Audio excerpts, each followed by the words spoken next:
নমস্কাৰ আপোনালোকক পুনৰবাৰ স্বাগতম জনাইছোঁ। আমি জানো যে আমাৰ পূৰ্ণিমা বহুত কেইটা আছে, যেনে দৌল পূৰ্ণিমা, লক্ষী পূৰ্ণিমা আদি। আজি আমি আলোচনা কৰিম আহিবলগীয়া এটি বিশেষ পূৰ্ণিমাৰ বিষয়ে, যিটো পূৰ্ণিমা তিথিৰ বাবে আমি সকলোৱে অপেক্ষা কৰি থাকোঁ আৰু যিটো পূৰ্ণিমা তিথিত আমি পালন কৰিলে আমাৰ শাৰীৰিক, মানসিক, আধ্যাত্মিক উন্নতি হয়।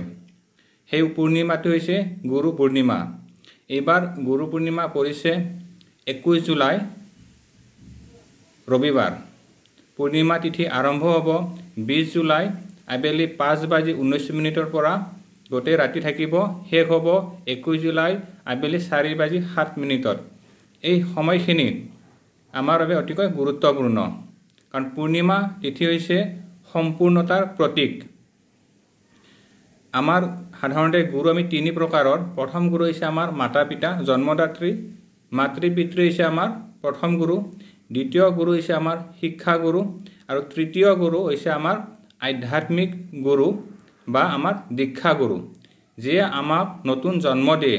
অৰ্থাৎ যিসকল সিদ্ধ গুৰু, তেওঁলোকৰ সান্নিধ্যত যিসকল ব্যক্তি আছে, তেওঁলোকৰ সেই দীক্ষা যেতিয়া পায় তেতিয়া তেওঁলোকৰ নতুন জন্ম হয়। অৰ্থাৎ তেওঁলোকৰ নিজৰ চেতনাৰ বিকাশ হয়, নিজৰ আত্মা শুদ্ধ হয় বা আত্মশক্তি উপলব্ধি কৰিবলৈ তেওঁলোকৰ ৰাস্তাটো প্ৰশস্ত হয়।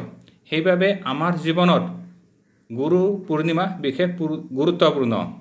অৰ্থাৎ গুৰু হৈছে গুৰু ব্ৰহ্মা, গুৰু বিষ্ণু, গুৰুদেৱ মহেশ্বৰ, গুৰু সাক্ষাৎ পৰম ব্ৰহ্ম, তস্मै শ্ৰী গুৰুৱে নমঃ।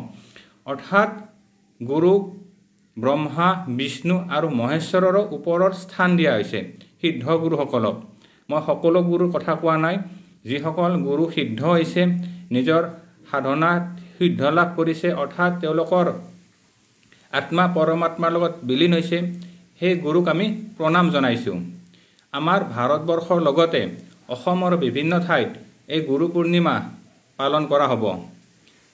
অসমত সাধাৰণতে আমাৰ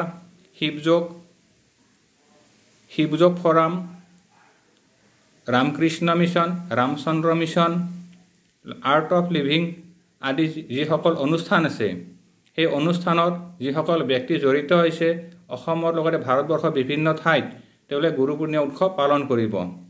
আমাৰ অসমৰ গুৰু হৈছে মাধৱদেৱ আৰু শংকৰদেৱ, দামোদৰদেৱ আদি নমস্য ব্যক্তিসকল।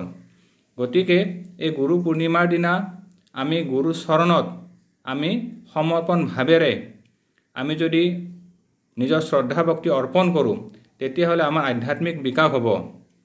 কাৰণ আমি গুৰুক দিবলৈ আমাৰ একোৱেই নাই, গুৰুক আমি দিম কেৱল নিজৰ শ্ৰদ্ধা আৰু ভক্তিসমূহ। গতিকে যিসকল সাধক আছে, যাৰ দীক্ষাপ্ৰাপ্ত হৈছে, তেওঁলোকে নিজ গুৰুৱে দিয়া মন্ত্ৰ এই পূৰ্ণিমাৰ সময়ত যদি আমি জপ কৰোঁ বা গুৰুৱে দিয়া নিয়মসমূহ আমি পালন কৰোঁ, তেতিয়াহ'লে আমাৰ আধ্যাত্মিক বিকাশ হ'ব।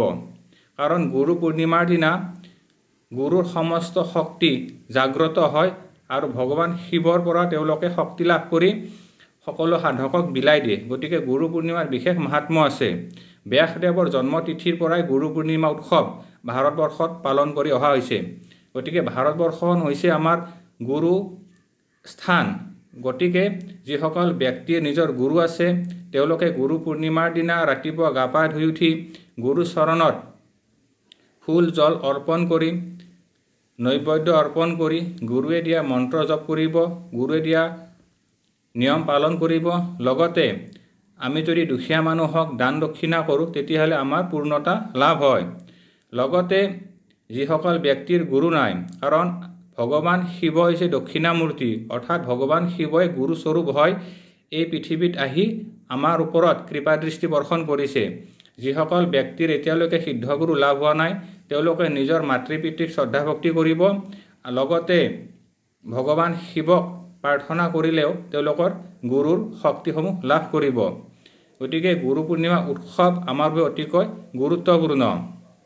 এইবাৰ এই গুৰু পূৰ্ণিমাৰ সময়খিনি মই পুনৰবাৰ কৈ দিছোঁ। গুৰু পূৰ্ণিমাৰ মেইন সময় হ'ব 20 জুলাই আবেলি 5:19 পূৰ্ণিমা আৰম্ভ হ'ব। এই পূৰ্ণিমা শেষ হ'ব 21 জুলাই আবেলি 4:07। এই সময়খিনিৰ ভিতৰত সকলো সাধকে নিজৰ গুৰু ওচৰত সমৰ্পণ ভাৱেৰে শ্ৰদ্ধা ভক্তিৰে প্ৰাৰ্থনা কৰিলে বিশেষ শুভ হ'ব। লগতে যেহেতু পূৰ্ণিমা তিথি থাকিব, আমি লক্ষ্মী আৰু বিষ্ণুৰ নামত যদি প্ৰাৰ্থনা কৰোঁ, তেতিয়াহ'লে আমাৰ আৰ্থিক উন্নতি, মানসিক শান্তি লাভ হ'ব। লগতে আমাৰ আধ্যাত্মিক বিকাশ হ'ব, গৃহত সুখ শান্তি সমৃদ্ধি আমাৰ আহিব। গতিকে গুৰু পূৰ্ণিমা উৎসৱৰ দিনা আমি নিজৰ মাতা পিতা, সিদ্ধ গুৰু, লগতে লক্ষ্মী নাৰায়ণ আৰু ভগৱান যিহেতু শাওণ মাহ থাকিব, ভগৱান শিৱক প্ৰাৰ্থনা কৰিলে আমাৰ সকলো মনৰ আশা পূৰণ হ'ব। আমাৰ অসমত শিৱযোগ ফৰামে গুৰু পূৰ্ণিমাৰ বিশেষ আয়োজন কৰিছে। গতিকে যিসকল ভক্ত আছে বা যিসকল দীক্ষিত আছে, তেওঁলোকে উক্ত অনুষ্ঠানত যদি তেওঁলোকে অংশগ্ৰহণ কৰে, তেতিয়াহ'লে বিশেষ শুভ হ'ব। লগতে যিসকল গুৰুৰ অনুষ্ঠান আমাৰ অসমত পালন কৰা হ'ব, যদি তাত কোনোবা ভক্ত বা সাধকে অনুষ্ঠানত অংশগ্ৰহণ কৰে, তেওঁলোকৰ নিশ্চয় শুভ হ'ব। কাৰণ উক্ত দিনা গুৰুৰ বিশেষ কৃপা সকলো সাধকৰ ওপৰত থাকে। আজিলৈ ইমানে। আপোনালোক সকলোকে গুৰু পূৰ্ণিমাৰ শুভেচ্ছা জনাই আজিলৈ ইমানে। ধন্যবাদ। ওম সিদ্ধ গুৰুৱে নমঃ।